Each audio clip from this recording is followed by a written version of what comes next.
Hey everybody, Goat here, and welcome back to Goat and Hogs Guides on Diablo 3. This one we're going to cover some menu options that will really help you out and elevate your gameplay by just making things a lot clearer what's going on and enabling you to have a little more control over what's going on.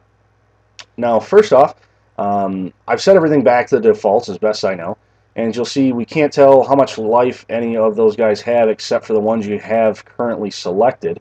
I don't know how much life I have unless I'm looking back in the left corner.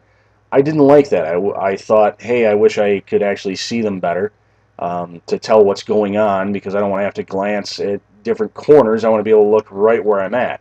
So if I head in the menu options here, I'm going to hit the Start button, go to Options, go to Gameplay, and if I put on the player health bars, I like those, and monster health bars. I also like to, that will make it so that if I go back out here, let's bring those up, you can see all those health bars, you see how everybody's doing, you know what life everything has, and you see the green line over top of me. I can tell right where I am, right where I'm focusing. I don't have to look in the bottom left of what's going on. Now, next up, I'm going to go ahead and do a little damage here. How much damage am I doing? Anybody any idea? Nope, can't tell. Don't like that. I don't like not knowing that. Just feel like, am I doing very good? What's going on? Not getting a whole lot of feedback. So let me go ahead and pause it again here. Head back into the options and gameplay. You probably saw them in here. There's the healing numbers and the damage numbers. So if I have something that's giving me life on hit or life per second, little green numbers will pop up over your head and give you that info. I like that. Hog doesn't. He thinks it's a little too much. I just like to keep it there. Try it out for yourself. I also like to turn on player names. And the reason I like to do that is it just helps me keep track of where I'm at when you get into a big mess of people. Or, well, not people, but mobs. But that's, people and mobs. And then the critical damage numbers, you can turn those on too. Actually, those are on by default now that I think about it. You'd see the yellow number pop up, and that's the critical. I toggled that off out of just being a little overzealous about turning things off. So let's come back in here to the combat. And you'll see now there's a 129 that was yellow. You can see the damage things are doing. Let me take a little damage myself. And you see now the green popping up, plus whatever. That's telling you how much life you're getting from your own abilities. So I'm just using some basic attacks here. I have it set to kind of easy so I can just focus on talking.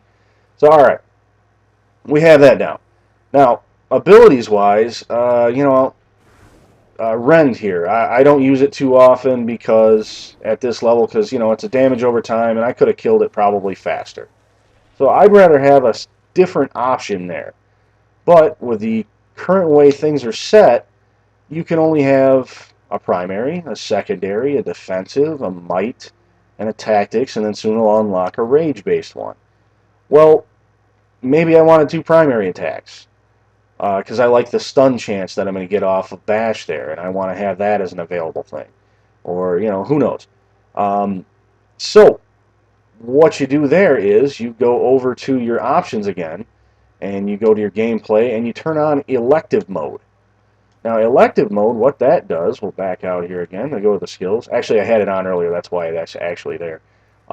Elective Mode allows you to take any spot that you have open and put any old skill you want to have in it. It is very nice for you to be able to, so we'll throw that one in might. That would have been actually the default one that comes up.